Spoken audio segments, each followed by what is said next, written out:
you too. I guess it's all right. You got your bio, your mom said. Oh, yeah. Okay, you guys are all set whenever you're ready. Okay, just start talking. Yeah. Okay. You can, like, whatever you do at the beginning of your podcast regularly, if you want to pull the mic closer so it's be broadcast out in the lobby area. Good morning, everyone. This is Melinda Russell with the Women's Motorsports Network, and we are here live at PRI. We are doing a podcast in the podcast booth. I'm here with my guest, Katie Hettinger, and I'm excited to be here. And so wherever you are today at PRI, I hope you can hear and get introduced to Katie if you don't know her. But I've got a bio, so I'm going to start with that, so at least you have a little bit of information about her. So Katie Hettinger is a Michigan native. I'm not a Michigan native, but I do live in Michigan now, so I think that counts. And she's a third-generation driver, visiting her first racetrack at 4 weeks old. That's right, 4 weeks old. I don't think you knew what was happening, did you, Katie? No, I didn't. No, but it was in your blood already, wasn't it? Oh, yeah. Yeah, for sure. She began racing at the age of 5. Katie started her career in quarter midgets, racing locally, regionally, and nationally within the USAC Quarter Midget, Midwest Thunder, and QMA series. She collected over 40 feature wins in quarter midgets. Katie moved up to run junior sprints and then 600 micro sprints on dirt from 2016 to 2018. In 2019, Katie moved into full-body stock cars on pavement with the newly formed CRA Junior Late Model Division. Katie returned to the CRA Junior Late Models in 2020, capturing 3 Fast Time Awards and a new track record at Anderson Speedway. She brought home 2 feature wins at the Indianapolis Speedrome and Toledo Speedway. And in September, she was crowned the 2020 CRA Junior Late Model Champion. Pretty impressive, Katie. She is CRA's first female champion in any division. For the 2021 season, Katie teamed up with Matt Piercy Racing to run the limited late model series at Hickory Motor Speedway in North Carolina, in addition to a few late model races and a partial season with Carolina Pro Late Model Series. Katie captured Fast Time Pole Awards in the limited late model, as well as the Carolina Pro Late Model. She brought home feature wins in the NASCAR Late Model Stock Division and the Limited Late Model Division in 2021. With those wins, Katie became the youngest female to win at Hickory Motor Speedway. In 2022, Katie again teamed up with Matt Piercy Racing to run the late model stock at various tracks in the North Carolina area.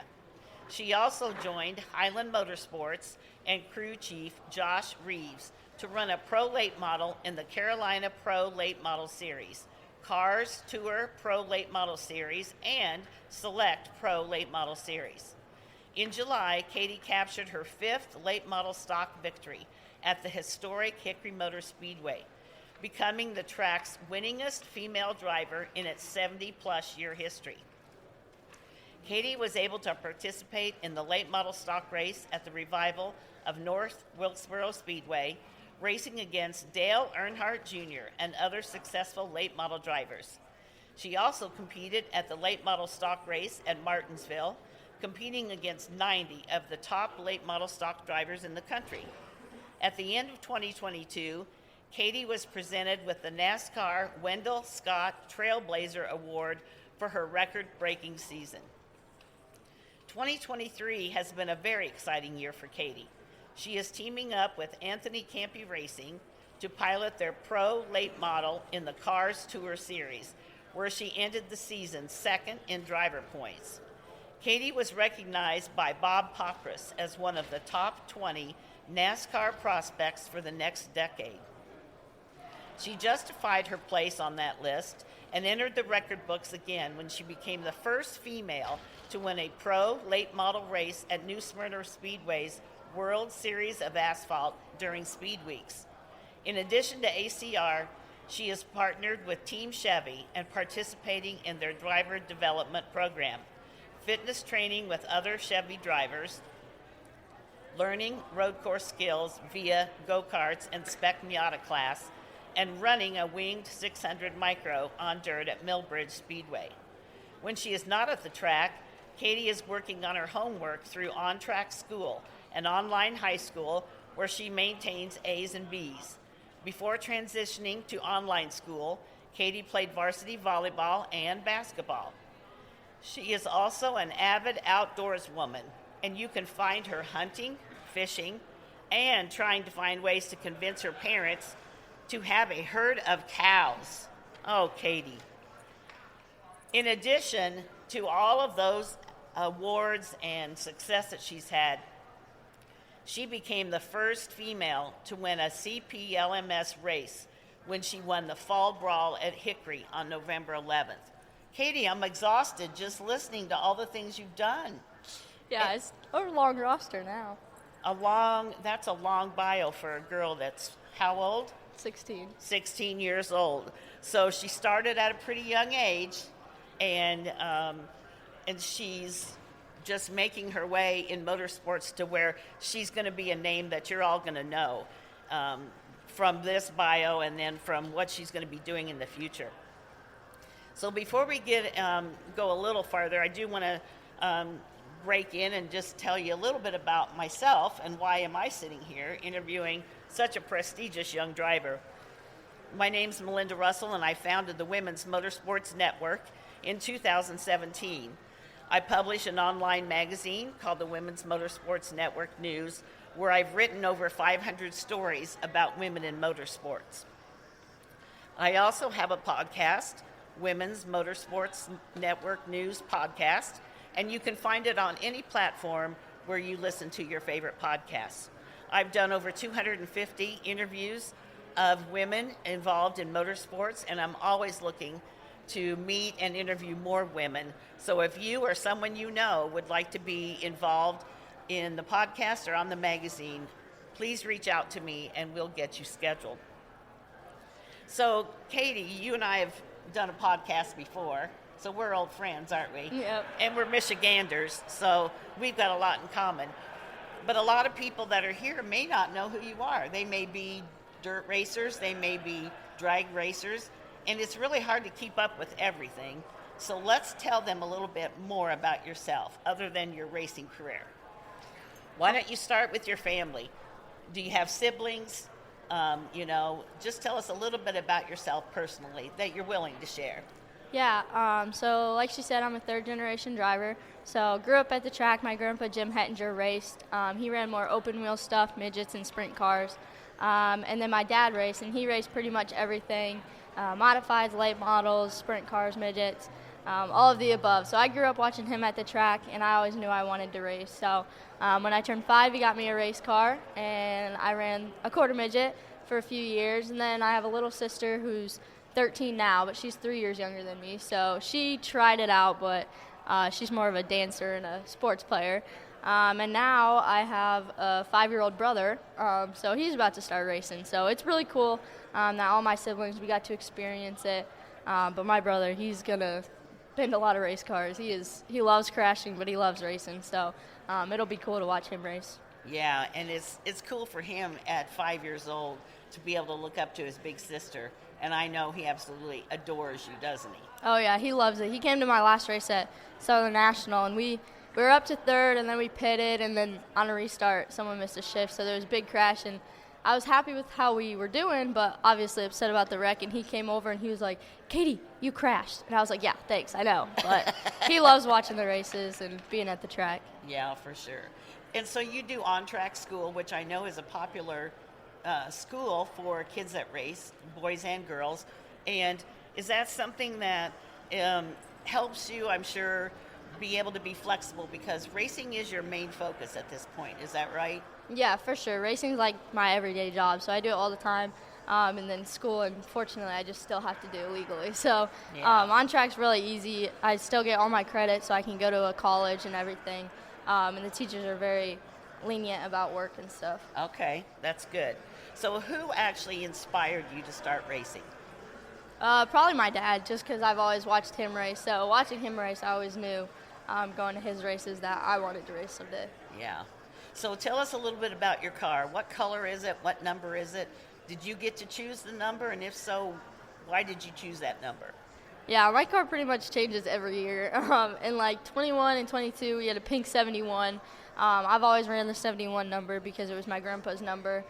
So my late models have always been 71. And then last year when I drove for Anthony, his number is 81.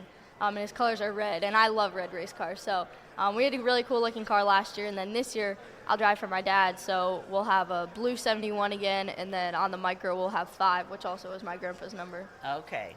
Keeping those numbers in the family for sure. So who's your crew? Is it family that does it? Do you have a crew chief that's hired that, travels with you? Tell us about your crew.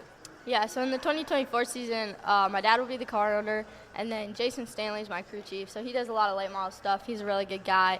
And then we got a couple crew guys. Joe's our main crew guy, besides for Jason. And then we have Steve doing our tires and everything.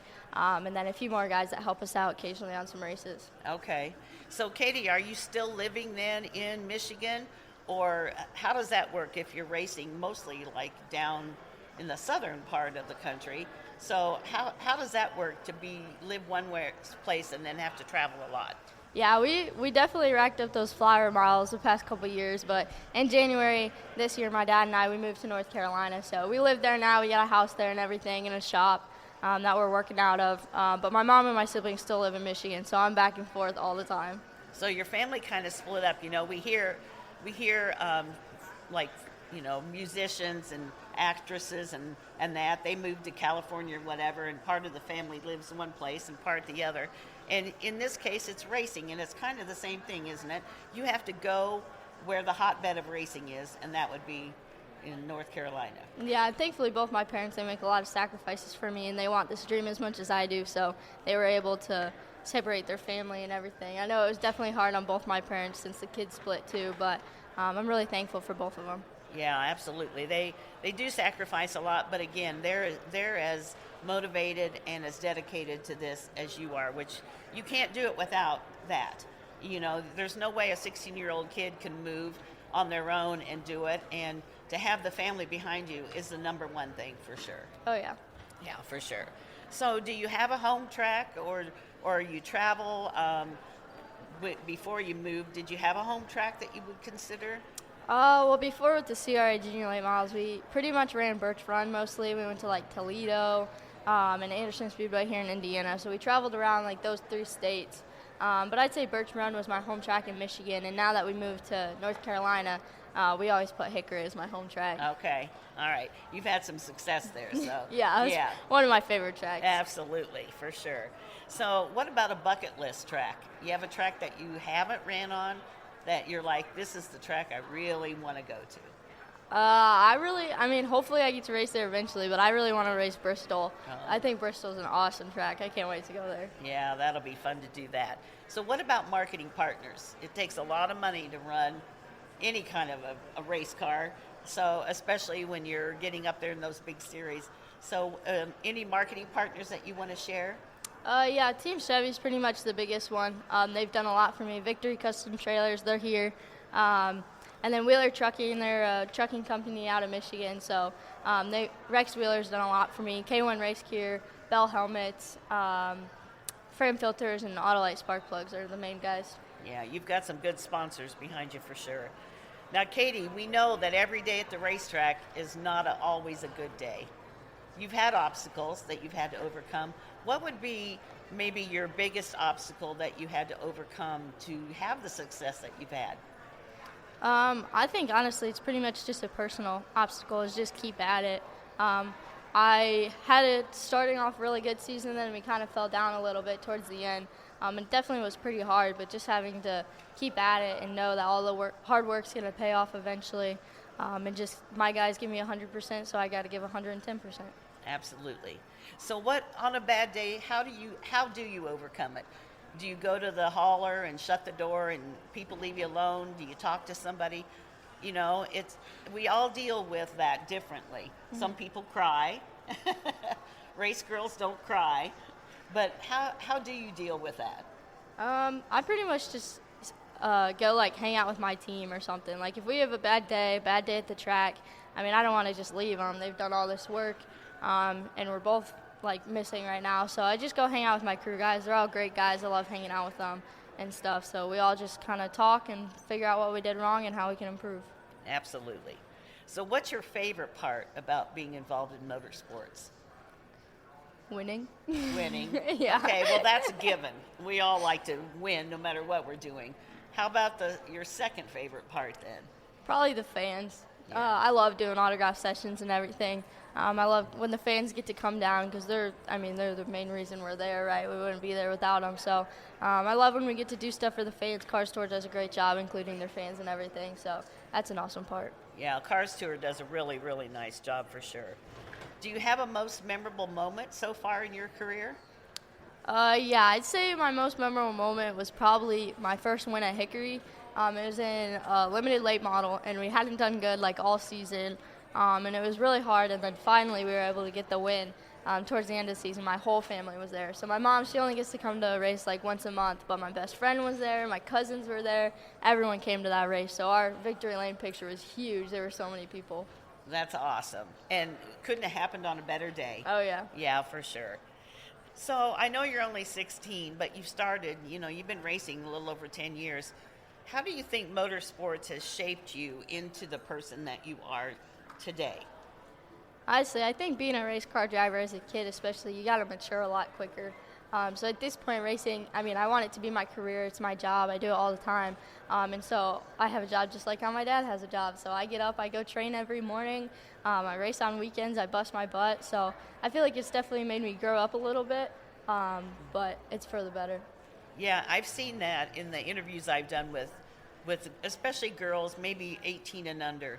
A lot of girls that are in motorsports are a little more mature than maybe girls that are not, because you have to rely on yourself, and you do go through adversity and things that maybe other kids your age haven't had to deal with, and so it does make you figure out how to keep moving, how to stay motivated, and all of that. And so I think you're right. I think that the girls that are involved in racing grow up fairly quickly. Yeah.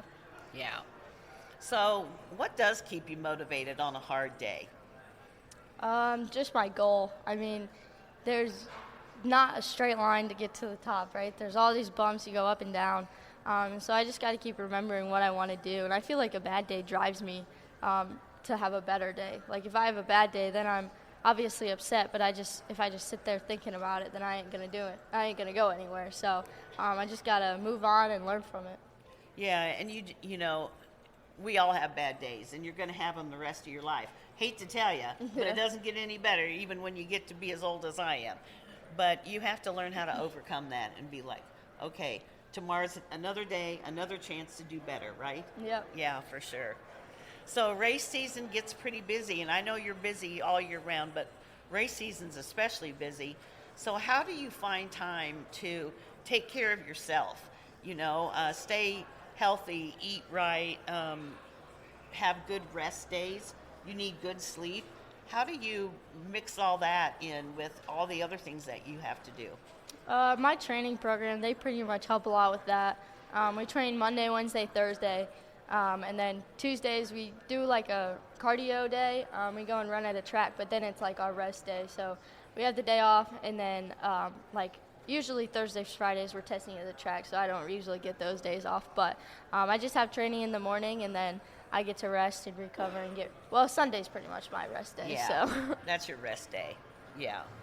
So you're only 16. 5 years from now, you're going to be the big 21. What is your goal for the next, in 5 years, you're going to look back and be like, wow, 5 years ago I was at PRI with Melinda. I was only 16. Here's what I'm doing now. What does that look like? My goal for 5 years is probably going to be Xfinity.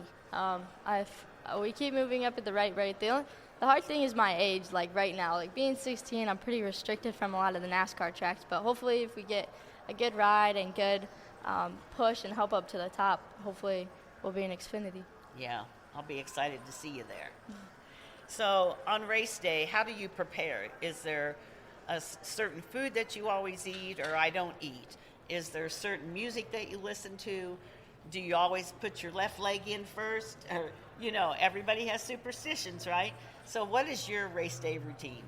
Usually I just try and go to bed super early, obviously, and then get to the track. Always got to get a yellow Red Bull on the way to the track. That's when you know it's going to be a good day. And then I usually don't eat too much on race day. Have some veggies sometimes, an Uncrustable. Those are really good, the peanut butter and jelly sandwiches. And then I just try and stay as focused as I can. I know, before I go out for a race, I always say a prayer and everything to stay safe. Before practice, think about what I'm about to go out and do. But just stay focused and know what needs to be done. Yeah. And, again, it's a life lesson. To be focused on whatever it is that you want to accomplish is a life lesson. And racing teaches us a lot of life lessons, doesn't it? Oh, yeah. Yeah, for sure. So if I ask your family or your crew to describe Katie, would they say she's a perfectionist, she's easygoing, she gets upset quickly? What would they say about you? I think maybe determined would be one word, but I don't know, because I guess I'm not so much easygoing. I know whatever happens, but I try my best to make sure everything happens good. But when something doesn't happen how I want it to, obviously I get a little bit upset. But I just try and push past it. My team always helps me with that. That's good. So how do you celebrate accomplishing one of your goals? Do you have a big party? What do you do? Well, usually if I accomplish a goal, it's winning a race, and we always go to Waffle House. So no. Waffle House is where we go. Oh, I had a conversation yesterday. I rode down here with a guy that drag races and his son from Kalamazoo. And we went past Waffle House, and it didn't look like one of their better ones. And so we were laughing about Waffle House, and, hopefully they're not a sponsor at PRI, because the guy driving said, oh, we call it Awful House. But really, Katie, Waffle House. Oh, yeah, that's where, after the fall brawl win, me and Cade Brown, because he won in the late model stock, we both brought our trophies to Waffle House and got pictures with them. Do they give you free food if you bring your trophy? No, usually at that time it's super late, and they're not really happy that whole group of us is pulling up. Yeah, because they thought they were going to have an easy night, and Yeah. then here comes all these people. And they're all starving, right? Yeah. Yeah, for sure. Oh, that's funny. So when you're, again, excuse me, you're only 16. It's hard to, look down the road maybe even 25, 35, 40 years from now, because you could easily still be racing. But when you're done racing, someday, what do you want your legacy to be? What do you want people to remember about Katie Hettinger? Hopefully that I won a championship or cup or something like that. Hopefully I'm not the first female. Hopefully there's some other female that's able to accomplish that. But I definitely want to be able to show that a female can get to cup and win. That's always been my goal. I don't want to just get there. I want to win a championship and win races. So hopefully that's how I'm remembered. Yeah, I hope so too. I've been watching you for a while, and you've really advanced in the racing arena fairly quickly, and it's been fun to watch you for sure, Katie. And I still think of you, you were much shorter, but you've kind of had a growth spurt, haven't you? Maybe a little bit. You're still not a very tall girl, but so racing, when we're standing here or sitting here at PRI and we're looking out, most of the people coming through that door are men. Most of the people that we see at this show are men. Now, there's more and more women all the time, and that's a good thing. But why is motorsports a good sport for women to get involved in? I think just because, everyone in NASCAR especially is looking for diversity. So if you're really determined, that's what I think we lack a little bit is girls, there's now especially more, it's you want to be prom queen, or you want to be homecoming queen, or you want to have that high school fame and go to college and do all that stuff. And with racing, you got to make a lot of sacrifices. I missed my homecomings. I dropped out of high school, and I made those sacrifices because racing's what I want to do. Guys, they aren't always oh, I want to go to a homecoming, I want to go to a school Right. dance. So But I think definitely that if you are really determined and you want to do it, that you have to jump in, because a lot of team owners are looking to have, like, oh, I had the first female driver, I had this. And so a lot of teams want that, but they also want a determined driver, right? So you want to be committed and just try your hardest always.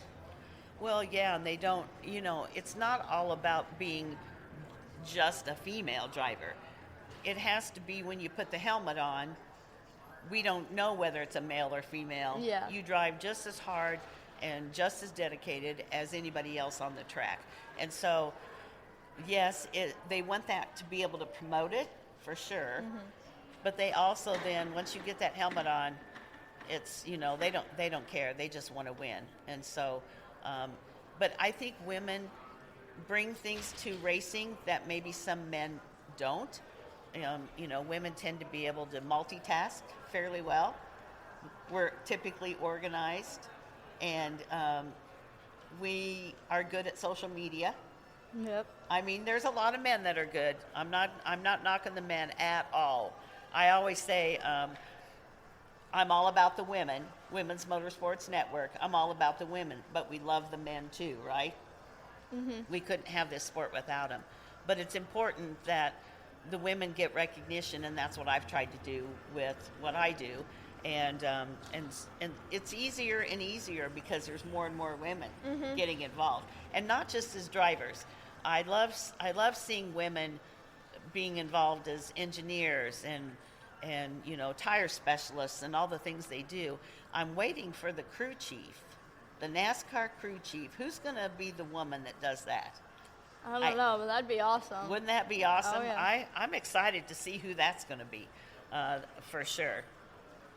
So, advice to other drivers. When you look back, you have raced 10 years. What are some things that if you could have done something differently, or advice to girls who are just getting started to not make mistakes maybe that you made? I think biggest thing is, like, it's kind of goes both ways, because you want to look at the big picture, right? Like, if you're at a weekly race and something bad happens and you're like, oh no, this, like, my career's over, this messed up, whatever. Like, it's not. You got to look forward to the next race. You can't be so focused on that one race. But at the same time, you don't want to be so driven to get to where you want to go that you don't realize what you're doing right now, right? Like, I was so determined that I wanted to be the winningest female at Hickory, and I want to win a Cars Tour championship, that I didn't even, like, realize, like, all the great second place finishes we had or stuff like that, and all the great times at the track that we had. So you want to be able to realize that, especially short track racing, this is probably the most fun racing and most family racing you're going to do. Absolutely. You hear guys that win basketball championships or football championships or the Super Bowl or whatever, and a lot of times they'll say, well, it hasn't hit me yet. And even a second place finish, when you think of how many more people there are behind you than in front of you, mm-hmm. that's a pretty good finish. And we do tend to overlook maybe the blessings that we have now, because we're always looking down the road. Yeah. And we need to be in the moment and enjoy the moment. And then, okay, next week we're going to get the win. Yeah. Right? Yep. Yeah, for sure. So, are there a lot of women that race against you, or are you in the minority? Is there, one other woman that races, like, let's say the Cars Tour or whatever, or are you pretty much the only girl? Usually I'm the only girl. Isabel Robusto, unfortunately, she had an injury this year, but I race against her a lot, mm-hmm. Which is cool, talking and hanging out with her. But other than that, there's not a whole bunch of females, like in Cars Tour, the late model classes that we run, like here in the South and everything. But I know there's, like, more female dirt drivers, so like Jade and Taylor and stuff. Yeah. But there's not many females in late model stocks. Yeah, we got to get more out there, don't we? Yeah. For sure. So, are you a role model? I know you are to your little brother. But what about to other, maybe little girls or boys? Do they come up to you at the track? Do you feel like you're a role model for any of them? Or if you are, how do you look at yourself, and how do you make sure that when people see Katie, what is she doing? I try my best to be a good role model. I know that's always really important. When we go to NASCAR races and you say hi to a NASCAR driver and they blow you off, it kind of sucks. So that's another reason why I love autograph sessions, is just so the fans can come down, meet them and everything. This year, especially with Car Store, I got some fans that came to multiple races, which was really cool, and stuff like that. And I mean, especially now with Cars Tour and they work with Flow and everything, there's cameras everywhere. So you always got to watch what you're doing. If I get in a bad situation or something, I really have to watch how I handle my emotions in the car, but also when I get out of the car. So if I don't handle them very well in the car, I can try and handle them out of the car and just get out, not trash talk on social media, but also in interviews, not like be in a bad mood or anything. So you just got to always remember that people are always watching you. People are always watching, and you don't know who's watching. There could be somebody out there who's been watching, who could be a potential sponsor, maybe someone that has connections to help you down the road. And the thing is, you don't know what you don't know. And so it is hard. Do you feel pressure to always kind of be on? Do you know what I mean when I say that? Do you feel pressure, or do you just accept that as part of it, or how do you deal with that part? I feel like my parents kind of instilled that people are always watching when I was younger. So they always made me do interviews, always made sure that, like, if I got in the car, they're like, go get a water, come back out, do an interview, this is a part of it. So now I feel like it's kind of natural. Like, as soon as I park the car in the pits, I got to tell myself that when I get out, people are watching how I will handle the situation. So I feel like now it's just regular. And it does, like, stink sometimes when, especially with social media, when you want to share something or post something, you're like, could someone take this the wrong way, even if you don't mean it. So you just got to always watch what you're doing. Yeah. Now, are you the one that mostly posts for your social media, or do you have somebody that helps you with that? Yeah, I do all my social media. My mom, she does like the race day not the race day graphics, but the monthly graphics. She makes those and then posts them. But whenever I'm at the track, I do all those posts. Okay. And where could people mostly, like, are you on Facebook, Instagram? Where would we find you the easiest? Yeah, both my Facebook and Instagram are my two main ones. My Facebook's pretty big, so Katie Hettinger for both of those, and any social media, really. Okay. Social media is huge, and, that's really, when I started Women's Motorsports Network, that's how I connected and met people. I met your mom, and that's how I kind of got connected with you, but it's such a big deal, and as we've seen, all you have to do is look at NASCAR or look at really any series. There's been guys and gals who've made some oopsies, as I call it with my grandkids. Don't be making any oopsies on there, because you can't undo it. And so, you have to really be careful about what you're doing and what you're saying and what you're swiping, for sure. Yeah. Yeah. So, balance. We talk about balance, especially as adults. We work, we have families, we do whatever. As a race car driver, you're balancing driving and school and working out and all those things. How hard is that? Do you have like a planner? You have a schedule that you just follow every day? Somebody, sets it up for you? Or how do you, as a 16-year-old, find the balance so that you're not frustrated in one area and you can't get to do the things you want to do in another area? It's hard. Yeah, for sure. It's definitely hard. My dad, he helps me a lot with my planning and everything. So, like, I've been in Michigan the past 2 weeks to hang out with my siblings and my friends, and then I came here, and now I go to North Carolina this weekend, and then I go do a test in Florida, and then I come back, and then I go back to Michigan. So there's definitely a lot of traveling and everything, but both my parents help me. My notes app is my best friend, so I always write everything down. But it definitely is hard to try and fit everything in. Yeah, it is hard, and just getting where you need to be, and at least you're old enough where you can get on a plane and somebody doesn't have to go with you, but still, it's difficult, and it's a good again, we're talking about life lessons, aren't we? It's a good lesson to learn at your age, because it'll become a habit, and then those things are instilled in you for the rest of your life. So since 2016, you've been involved in racing. How have you seen it change? Or have you seen it change very much since you started?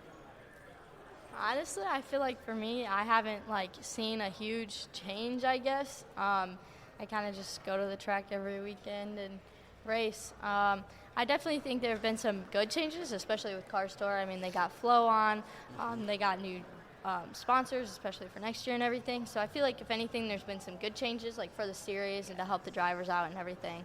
But I haven't really seen any negative or like drastic changes. Yeah. And really, since 2016, the thing I've seen change the most is the amount of women involved. And, you know, that you're right in the middle of it. You are one of those women. But we see more and more women becoming involved as, you know, like I said, they might be the tire changer. They're the social media person. They work in accounting. They do travel. You know, one of the coolest interviews I've done, and I never thought about this being a job in racing. She was the hair and makeup person for Fox and NBC. And so I was like, oh, I'd never thought about that. But, you know, there's such a wide variety of occupations that not just women can hold, but that's, you know, that's what I focus on. But so many interesting occupations. And she was just such a fun interview because she's like, yeah, I do Dale Jr.'s hair and stuff. And I was thinking, really? Dale Jr. needs somebody to do his hair? Yeah. But it's just funny, you know, because we don't think about those things. And so I love that there's so much opportunity for women. Everybody can't be the driver. Yeah. Right? Yeah. And so you love motorsports, and I always ask girls, what's your plan B? What if for some reason you can't be the driver, but you want to be involved in motorsports? Okay, well, how about the photographer? How about the social media person? How about maybe you are a travel agent?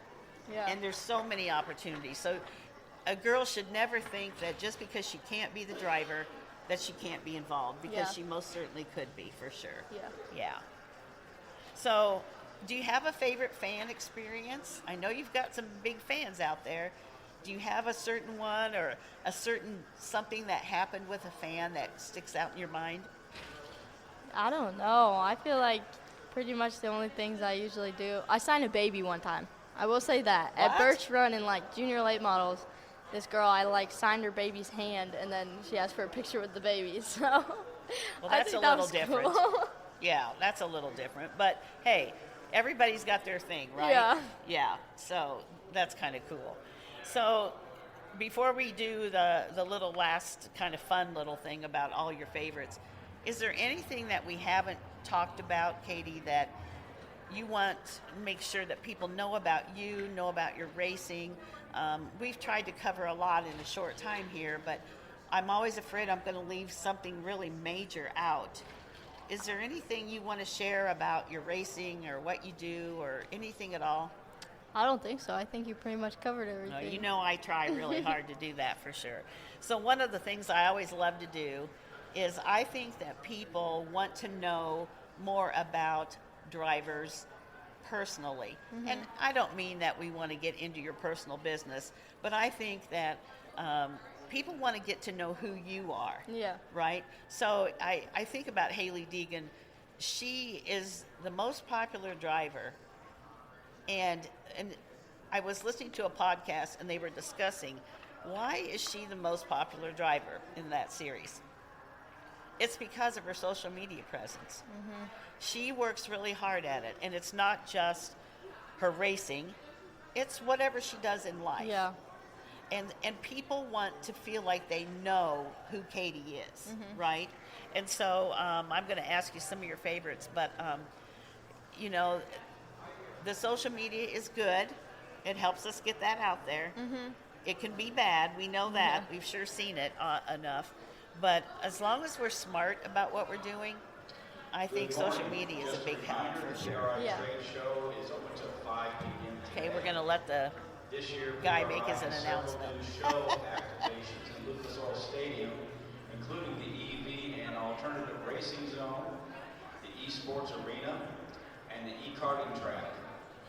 Featured product showcase is located in the Capitol Cube. This dedicated area is the best place to see the top products, technology, and innovations from the entire show floor, all in one place. So again, the show hours today are from 9 a.m. to 5 p.m. Enjoy the show. All right, we're at PRI and it's live. I mean, people are watching us, and walking by and waving at us, aren't they? People that know us. And then, so we have to be courteous and let the announcer make his announcements too. So we're almost done. So here's our find out more about Katie, all right? So Okay. these are your favorites, and just off the top of your head, what are your favorites? What's your favorite food? Venison. Venison. Oh, that's the outdoors woman in you. Yep. So did you go deer hunting this year? Yeah, I went out to my mom's property a couple times, but we only saw some does. So I'll go out again and probably get a doe next week or something. Yeah. There's been a lot of deer alongside the road, unfortunately. So yeah. Vegetables or fruit? Fruit. Fruit. Favorite fruit? Grapes. Oh, those are good. Do you like them frozen? Yeah, so I love grapes, but my grandpa, he always makes Jell-O frozen grapes. So he takes grapes, put them in water, and then rolls them in like Jell-O powder and freezes them. They're really sugary, but they're really good. That sounds delicious. I'm gonna have to try that. Favorite beverage? Dr. Pepper. Okay. Favorite color?